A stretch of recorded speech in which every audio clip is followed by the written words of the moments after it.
Hawaii is renowned for its stunning landscapes, but beyond its natural beauty lies a vibrant cultural mosaic that shapes the way people live, interact, and connect with the world around them.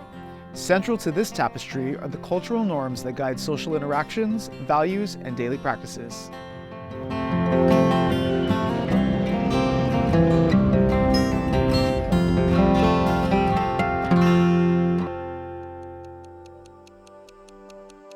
Aloha Hawaii listeners, and welcome to Mindful Malihini podcast, a series where we share a native perspective on how to optimize your time as a Malihini or visitor in our home Hawaii. I'm your host, Tyler Iokepa Gomes, and we have a very special guest joining us today to explore how to honor Hawaii's cultural norms, as well as give us an introduction to some of Hawaii's traditional cuisine. Perhaps there is no one better in modern society to comment on cultural norms and illuminate that than a comedian, and we are so lucky to have Passion Santos, the terribly and terrifically funny local entertainer, here with us today to talk about what you can expect as a visitor to Hawaii. So thank you for joining us. Thank you. I trained my whole life for this. What does that entail? Just getting up, brushing my teeth, and then being super observant of everything and everyone. Yeah. And then making fun out of all of it. So our visitors should start by brushing their teeth. That's probably good. Definitely. Please. Great. Well, I think I want to talk a little bit about, what it's like being on the island, especially if you haven't been here. I'm so bad with directions. And so one thing that we use here is geographic landmarks. Right. Those are words like Mauka and Makai. Do you want to tell our visitors a little bit about what that means and how they can use that to orient themselves? Well, Mauka, mountains, and Makai, the ocean side. And actually growing up, we had things that were named, like if we had two churches, for instance, it would be the Mauka church and the Makai church, and you know which one to go to depending on what it was called. Even if you're like, oh, my house is Mauka of the neighbor's house. There's these two red houses and mine is the Mauka one, so mine is gonna be the one that's closer to the mountains. And also, we don't really judge it by like distance. Tell me about that. What do we judge it on? We judge it on how long it's gonna take to get there. What is the distance from here to Makakilo? And we would normally be like, 5 minutes. But what if we're short on gas? And we gotta go fill up gas? Minutes. Like, I need to know the mileage actually, because I got 2 miles left in my gas tank. Why do you think that is? Why do you think we do everything in time? Because gas is expensive. I don't know, I feel like we're kind of, we don't want to travel too far anywhere. And far is not really... I live Kaka'ako right now. My family is all from Hauula, Laie, and I will pack a bag like I'm going to stay for the weekend, even if I'm going for the day, because it is far to me. 45 minutes, far. It's not very far, but driving on Hauula does feel like an inter-island trip sometimes. Yeah, pack, for sure. Just in case, you never know. So say we're going out to Hauula, we're going to go to your family's house, you're taking some new friends that aren't from here. What's the first thing they should do when they get to your family's house before they go inside? Brush the teeth. Check. And then what next? We're definitely taking off our slippers. Yes. And if not, then you will get big scoldings. Normally you would hear my grandma be like, "Hamaya kamaas," which is take off your slippers. You might want to hide it. Hide what? Your slippers. What? It depends. Like if it's olukais, you gotta hide it. And why do you hide your slippers? Somebody might borrow them forever. They swap them though. At least you'll go home with somebody else's slippers. Hopefully they're the same size as you or close to it. You never know. Your mom and dad, we might refer to them as auntie and uncle. What is that? What is all that? How do you use it? Who do you call auntie or uncle? Who do you not call auntie or Not uncle? me. You are not an auntie. No. Not to me, Well, because okay. same age. Listen, depends on how old you are. If you are within a 10-year gap, don't you dare call me.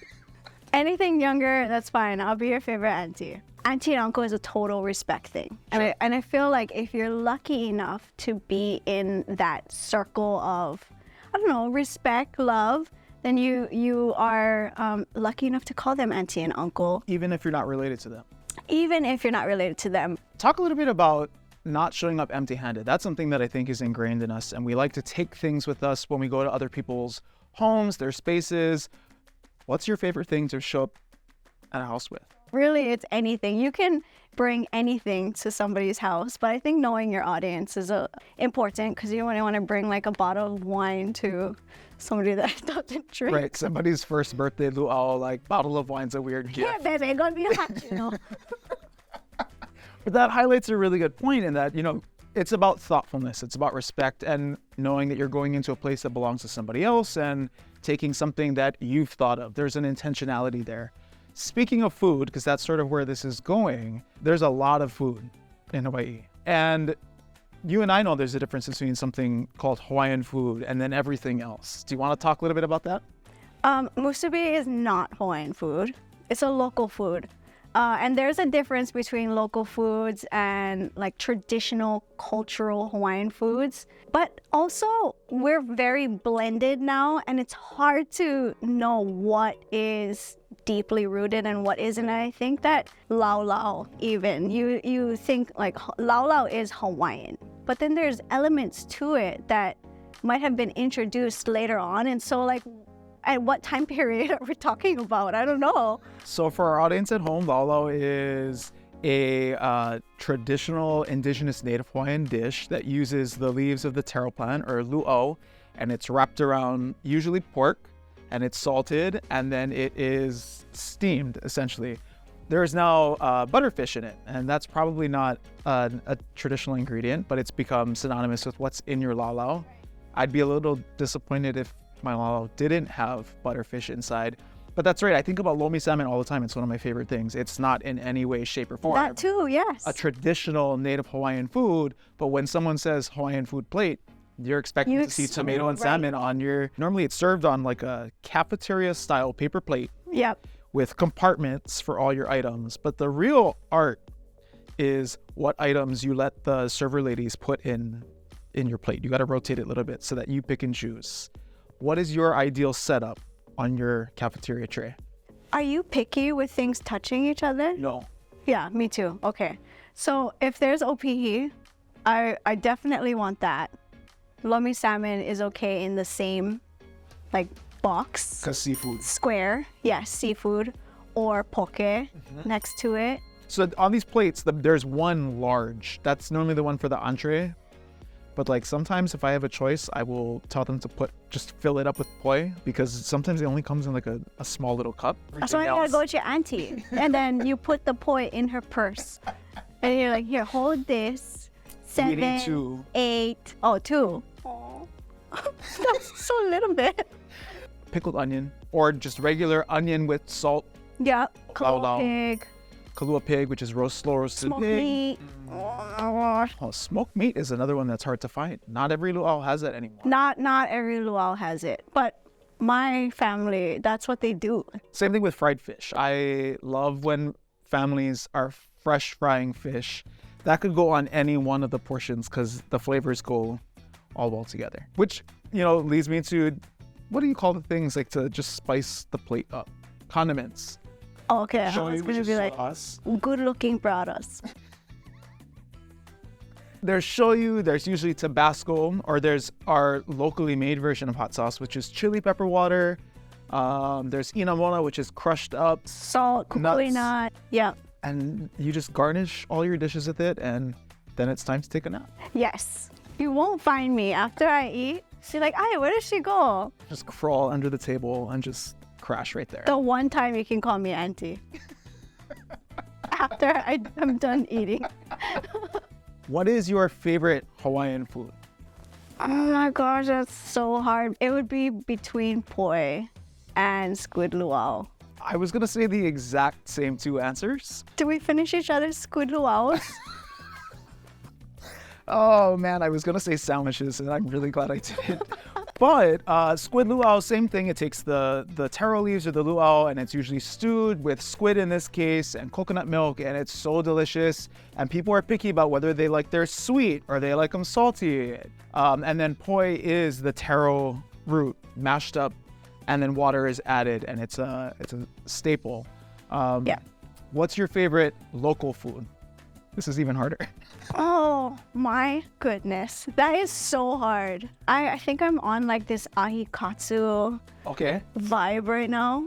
So ahikatsu, Where do I get good ahikatsu? I can't tell you guys. No, there's a bunch of places that have great ahikatsu, but I just had some from Pioneer, and that place was bomb. My favorite is Loco Moco. If it's on the menu, I'm gonna order it. I don't know what it is, but hamburger, gravy, rice, eggs, and then because I'm Portuguese, smothered in ketchup. There's no better recipe than that. Do you put like hot sauce, Tabasco? Oh yeah. But I mean, like I drown it in ketchup on top of the gravy, so it's like a soup of ketchup and gravy. I love ketchup too. Okay. It's the Portuguese thing. I get it. Well, before we close out today, are there any other customs, tips, tricks, knowing how to navigate this place that you would recommend to anyone visiting for the first time? Hawaii is our home. So just like you would go into someone's house and remove your slippers and be respectful, be thoughtful of their time and how much energy they're giving you, you want to give that much energy to them. And also clean up a little bit. Like I always help wash dishes or clean up the place. But Hawaii to me is like a museum. And you want to go in and you want to be so respectful of everything. You want to enjoy it, but also we want to make sure that we upkeep the quality of who we are. And that's all we ask. Just leave it a little better than when you found it. Yep. Mahalo again, Passion, for talking story with us. We'll be seeing more of her later as we continue through this series and learn more about how to make your visit here an enriching and enlightening experience. With that, thanks for joining us, and we'll see you on the next episode of Mindful Malihini. Aloha.